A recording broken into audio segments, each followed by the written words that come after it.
In this video, I'll share how I diagnosed and fixed a P0430 catalyst system efficiency below threshold bank 2's issue on a customer's vehicle.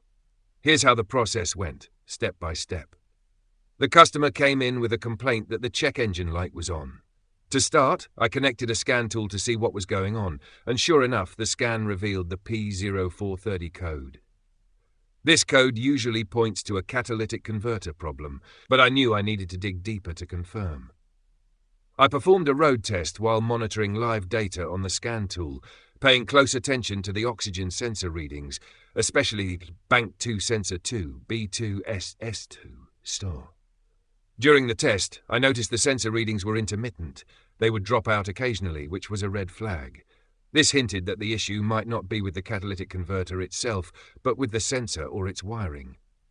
Next, I inspected the B2S2 oxygen sensor's wiring harness and connector, looking for any obvious issues like corrosion, damage, or loose connections. Everything seemed fine visually, so I moved on to electrical testing.